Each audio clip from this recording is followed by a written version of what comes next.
Începem să echipăm FX-ul.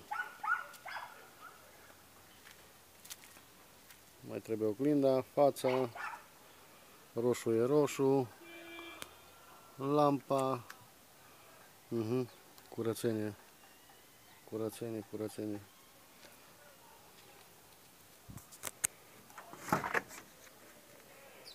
Chedere noi, de-abia să închid ușile, centurion, curățenie.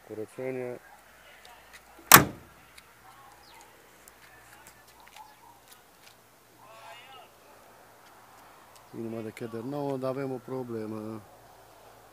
Uite ce avem, o zguritură.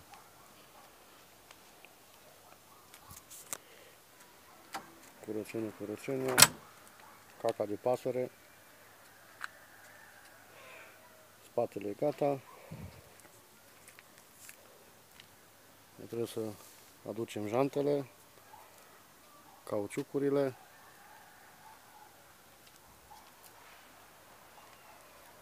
grilajul.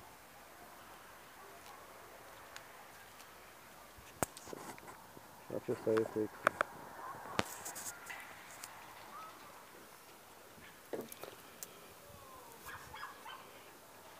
Se pare că mai trebuie să cumpărăm o set de fișe pentru că schinezăria asta nu se mai facă înainte.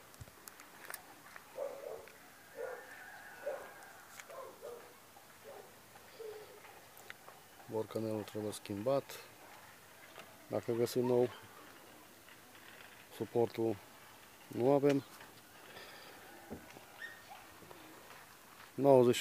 98% gata. Urmează mătuirea și lacul ceramic.